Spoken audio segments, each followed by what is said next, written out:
How you doing, everyone? Welcome back. I'm a little bit late getting this video out, but that's kind of what happens when life happens. But anyway, I was going to do a follow-up video on the vice presidential debate the other night.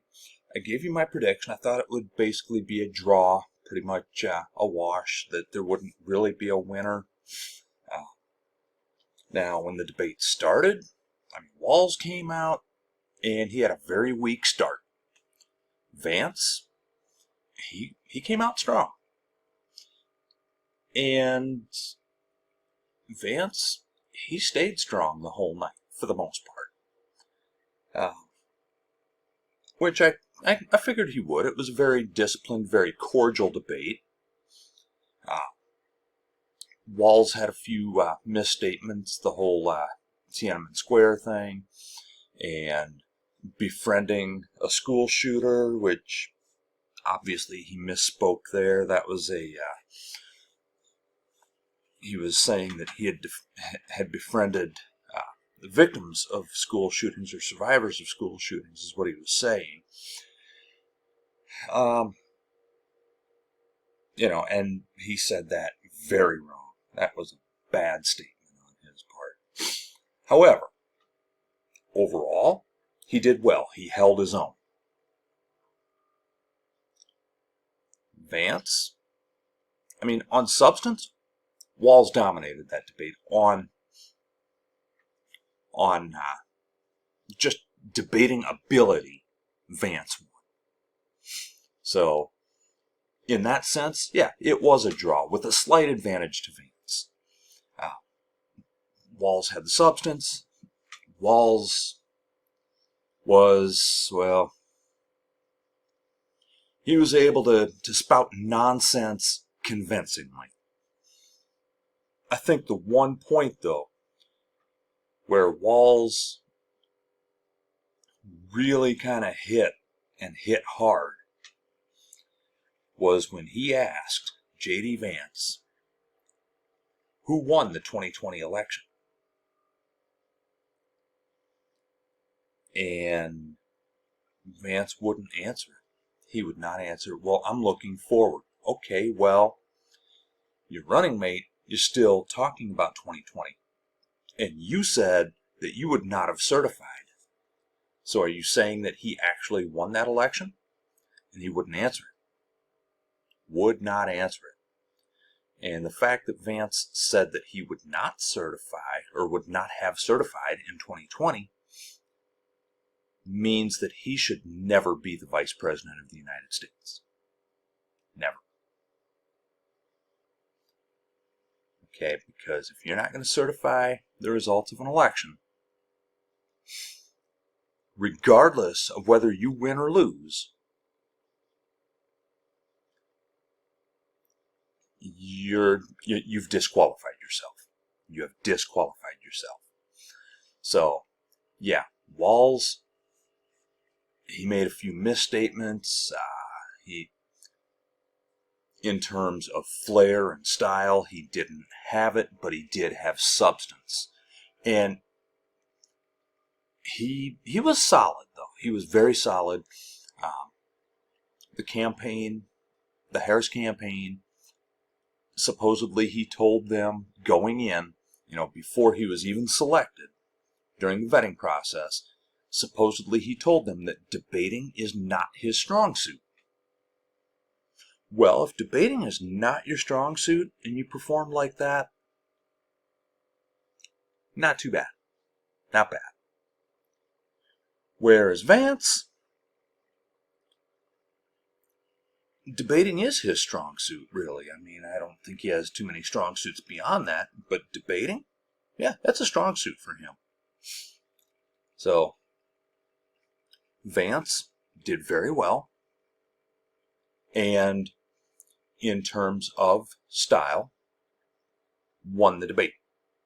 So if you're not familiar with everything that was being said, if you haven't been following along, and this is your first glimpse at anything to do with this campaign at all, you'd be forgiven for thinking that Vance won that debate. Because, really, if you don't know better, he did. But, if you look at what's real, look at the truth, look at the facts, Walz had that on his side, whereas Vance did not. And Walz, again, solid, a very solid debate performance. I figured that I knew that Vance was going to be slick and polished like he was. I did not expect him to get tripped up with that question about 2020. He tried to twist that around into, well, what about social media censoring stuff about COVID? Okay, what about that? Doesn't work. Also, when the moderator mentioned that the Haitians in Springfield, Ohio are here legally, and they are not eating people's pets, and Vance just comes back with, well, hold on, you're not allowed to fact check me. Now, I understand there were some rules that were in place, but some things are just so egregious that if you don't call that out right then and there, you have no credibility at all. Okay, now, if Vance had said, for example, Tim Walz signed, and this is actually out there being thrown around that is not true, that Tim Walz signed a bill to put tampons in boys' bathrooms in schools. No, that's not the bill that he signed. But the moderator would not have fact-checked that. That would be on Walz to correct his record. Likewise, if Walz had said, well, you know what, J.D. Vance wrote a bill that make up an issue. Vance hasn't written any bills. That would have been on Vance to correct, not the moderator. However, if Walz had said something just egregious,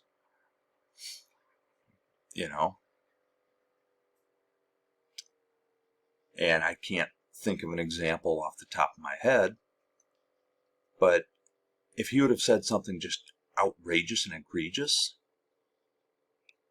and the moderators let it slide, no. That would have not been good. The moderators should check the outrageous and egregious. And when it comes to issues back and forth, like legitimate issues, let the candidates correct each other and let them spell out their visions. I do like the fact that the microphones were live the whole time, except for that one moment when they were cut off, because Vance wanted to talk over the moderator when she tried to move on to the next subject. And on a side note, did you see Donald Trump Jr. in the spin room afterwards when he was talking to what's her name, Caitlin something or other from CNN? I can't think of her last name. And wow, if you haven't seen that, go find that. Especially when she throws it to Jake Tapper. That was funny. Anyway, that's my take on the debate. I would say that on substance, Walz won. On style, Vance won. If you didn't know any better, you would think that Vance won, and you would be forgiven for thinking that. I would call it mostly a draw, And even though the facts were on Walz' side, I would give a slight edge to Vance. Slight edge to Vance. But Walz definitely held his own. But that's the way I see it. I've got a comment section. You can let me know what you think. See you next time.